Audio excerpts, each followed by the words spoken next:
Oğullarımız muharebede, onlardan bir ne haber, elmadan haber yok. Neyse, vururdu. Kardeşlerime yediler, dağdadı. Yağın telefon tutan biri. Yani ki fazla emmenle danışırdı 3 defa, 4 defa günde. Sonra danışmadı. Dediler ki, dağdadı yağın tutup demiş, bunlar hamısı bilirmiş. Aktarılmışlar. Ben bilmirəm.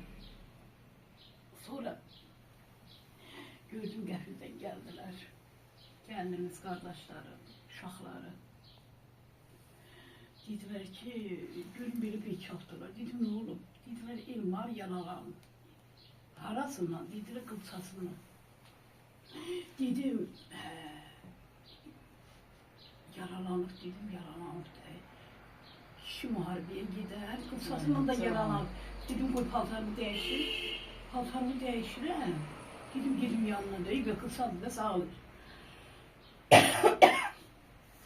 Selam. Görün bunlar terpemi. Kapının altına dururlar içeride. Filmi neye durursun? Gideyim de. Ancak yüzüme bakırlar. Başkası başına gelmesin. Dediler Elmar şehit olup dedim yalan değilsiniz. Ben inanmırdım ki.